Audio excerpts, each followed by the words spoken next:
Salam Bapak Ibu Saudara yang dikasihi Tuhan. Damai sejahtera Allah memelihara hati dan pikiran kita di dalam Kristus Yesus. Pada saat ini, mari kita sama-sama merenungkan firman Tuhan yang tertulis dalam 2 Korintus 8 ayat 1 sampai ayat 7 dengan perikop pelayanan kasih. Sebelum kita membaca firman ini, marilah kita berdoa memohon tuntunan Tuhan. Kita berdoa. Allah Bapa kami yang bertahta dalam kerajaan surga, Tuhan yang Maha Kuasa yang menciptakan langit bumi dan segala isinya. Puji syukur kami panjatkan kehadirat-Mu atas berkat dan karunia-Mu. Engkau memberi kami kesehatan, kekuatan dan keselamatan. Pada saat ini kami secara online untuk sama-sama merenungkan firman-Mu.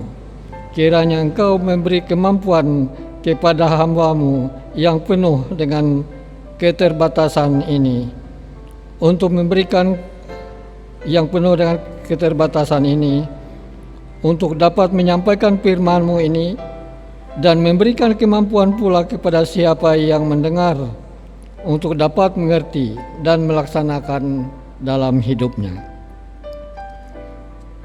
Firman Tuhan 2 Korintus 8 ayat 1 sampai dengan ayat yang ke-7 dengan tema miskin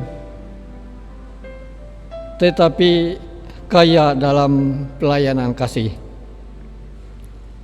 Saudara-saudara, kami hendaknya memberitahukan kepada kamu tentang kasih karunia yang dianugerahkan kepada jemaat-jemaat di Makedonia selagi dicubai dengan berat dalam pelbagai penderitaan, sukacita mereka meluap, dan meskipun mereka sangat miskin, namun mereka kaya dalam kemurahan.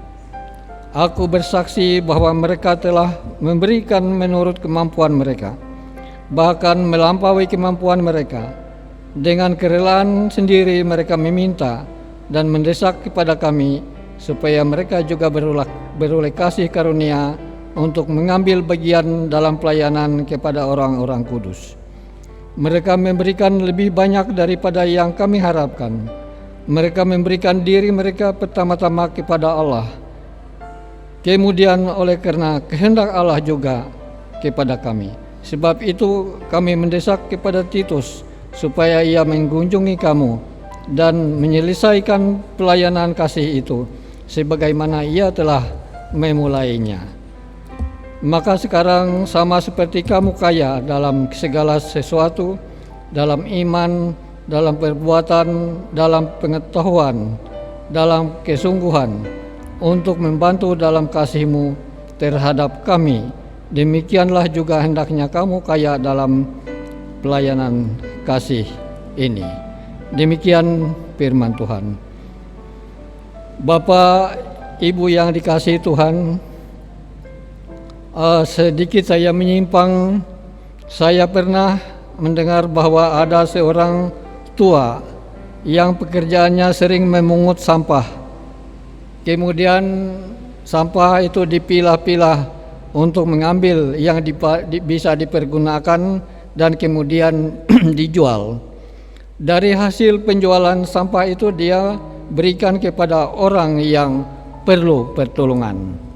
Nah, kemudian dalam surat Rasul Paulus ini menjelaskan pentingnya memberikan bantuan pelayanan kasih bagi masyarakat Kristen Yerusalem dengan rela hati menurut kemampuan.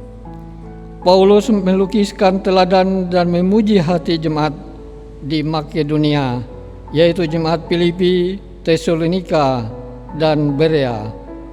Walaupun mereka juga miskin, tetapi tetap memberikan dukungan dana ke jemaat Yerusalem yang kekurangan pada saat itu, karena mereka mengalami pergumulan dan penderitaan berat oleh perlakuan orang-orang yang tidak suka dengan mereka. Mereka melakukannya bukan karena merasa kaya tetapi karena pertobatan yang membuat mereka hidup berbuah bagi orang lain. Bahkan mereka sendiri yang meminta supaya mereka juga beroleh kasih karunia untuk ikut melakukan pelayanan kepada orang-orang kudus. Sebab itu Rasul Paulus mendorong jemaat untuk melakukan dan meneladani jemaat Makedonia. Kemudian kemurahan hati mereka adalah suatu pembuktian kasih karunia dari Allah, sebab mereka juga sedang dicoba dengan berat dalam pelbagai penderitaan dan kemiskinan.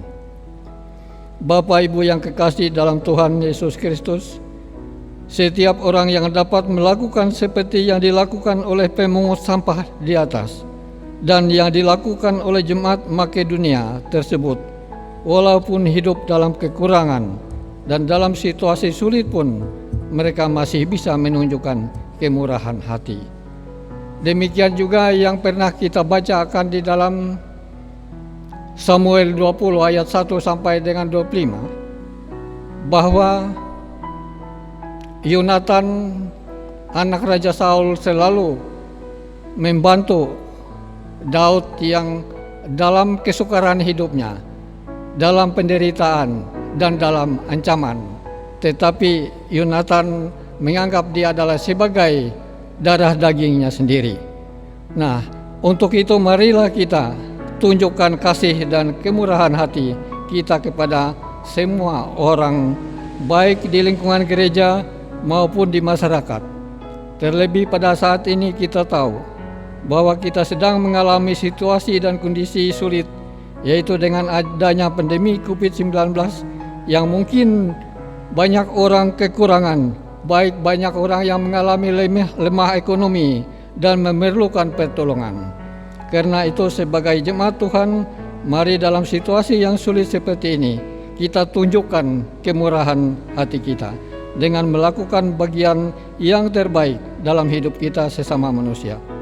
Dan marilah kita ikut berjuang untuk memutus mata rantai COVID-19 ini dengan selalu berdoa dan mematuhi protokol kesehatan. Semoga pandemi COVID-19 cepat berakhir sehingga kita dapat melakukan kehidupan sebagaimana biasa. Kiranya Tuhan memberkati kita. Mari berdoa. Allah Bapa kami yang bertahta dalam kerajaan surga, puji syukur kami panjatkan kehadirat-Mu atas pertolongan-Mu. Kami telah dapat menyampaikan firman ini. Semoga semua kami dapat melakukan dalam kehidupan kami sehari-hari. Amin.